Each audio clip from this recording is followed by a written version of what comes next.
Hello, everybody. Thank you for joining us today. My name is Sarah England, and I am a member of the Comms Committee for Metro Edge. I have Kaitlyn Bathke with me today. She has so graciously agreed to be our interviewee for this month's FAME, which is Faces of Metro Edge. Kaitlyn is also a member of the Comms Committee with me, and she works for Habitat for Humanity. So Kaitlyn, I will let you take it from here and tell us a little bit about yourself. Absolutely. Well, thank you so much for having me. It's so honored to be featured in a FAME interview. My name is Kaitlyn Bathke. I am the Community Engagement Officer for Habitat for Humanity of Greater Sacramento. So my role here is kind of twofold. First in fundraising through community partnerships with local corporate organizations and faith groups, and also in marketing and communications. That's awesome. And how did you land at Habitat for Humanity? Can you tell us a little bit about your education background and maybe prior jobs that you held and what got you to where you are today? Also, I actually started at Habitat as an AmeriCorps member. And the AmeriCorps program is kind of a national service program. I like to talk about it kind of like a domestic Peace Corps. So you spend 1 year doing a service term rather than the way that someone in the Peace Corps might travel overseas.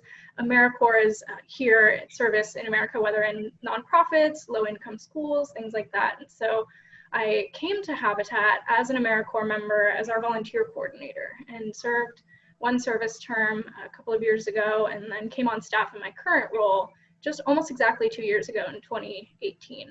So that was my first step into the organization. I actually have an education in chemistry. Whoa, so I had no idea. Yes, just a little unrelated to what I do now. And so that kind of led me here. My first job out of college was in a nonprofit blood bank. So doing servicing as a lab technician, servicing all of the blood units that came in from blood drives to sell to hospitals to raise funds for charity. And so that was my first jump into the nonprofit world. And that was where I realized that I would rather be working with the people who make the mission happen than stuck in a laboratory till 2 a.m. every night by myself. Yeah, that makes sense. And leading us into Sacramento, what would you say is one or a few of your favorite parts about our city? I love how accessible Sacramento is. So, growing up outside of Los Angeles, I never spent much time in the city. I never would have considered myself a city person if you asked me if I spent any time in LA.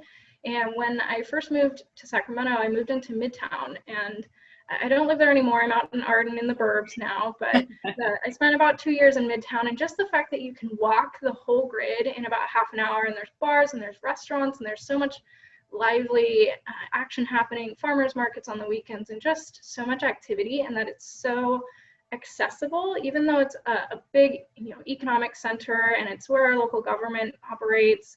It still feels a little bit like a small town, like you run into the people that you see all the time in your favorite bars, and I love that it's just kind of that small town feel. Where is somewhere we would find you if you're not in the office or working remote these days? Where somewhere we could find Kaitlyn on the weekends? Let's see, Kaitlyn on the weekends, I love to spend time outdoors and really anywhere near water. So Sacramento, of course, is a great place to be with our rivers. Spend a lot of time hiking around Folsom Lake or up in Auburn. So I love to get outdoors, to be on hikes. But I also love that Sacramento has a huge kind of small business feel with our restaurants and our breweries too. So I always love to find a good craft beer or a new restaurant. I am vegetarian, so there's all kinds of awesome food here in Sacramento: Indian food, Thai food, great places, Ethiopian places to find holes in the walls that are just really good food or good craft beer too. So yeah, you can usually find me on the grid in those places too. That's awesome. This is also a fun question, and one that I will likely be taking your advice on.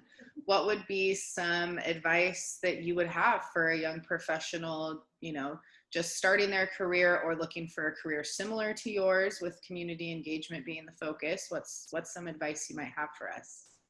Absolutely. One of the biggest lessons I learned kind of developing a new career in nonprofit when I made that pivot from the hard sciences is that you can never ask for too many opportunities. Don't be afraid to ask to try new things, and to say yes if you're offered an opportunity that might be a little scary. And it's always okay to ask for help and seek out resources along the way, but really jumping at those opportunities is what's going to provide some of the most valuable professional development, especially for me. That's really, really awesome advice. And I think it's important for all of us young professionals to not say no, like you said. And, you know, when one door closes, there will be a million others that open, and we just need to dive right in. So thank you for that.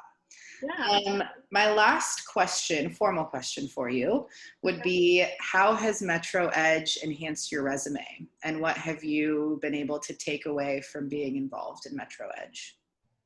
Being new to the professional realm in Sacramento can be a little intimidating because it does seem like a lot of people already know everyone because it's kind of a small town, and breaking into that can feel intimidating. So Metro Edge was really the way that I started to make friends, and all of the people that I see at events around town, and really making those connections that have helped me grow my network in my career. And in addition to that, like you mentioned in the beginning, having joined the communications committee has really allowed me to broaden not only my experience for my resume, but also just seeing more of what Metro Edge does.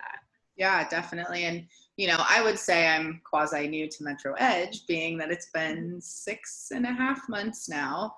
And the biggest advice that I got from somebody who was already involved with Metro Edge was to not only join, but to join a committee. And I think you totally hit the nail on the head that if I hadn't joined this committee, in particular, the comms committee, I don't know that I would have the same experience and the same connections. So thank you. Kaitlyn, if anybody after watching this wants to reach out to you and get coffee or go on a hike or has any questions for you, how can they reach you?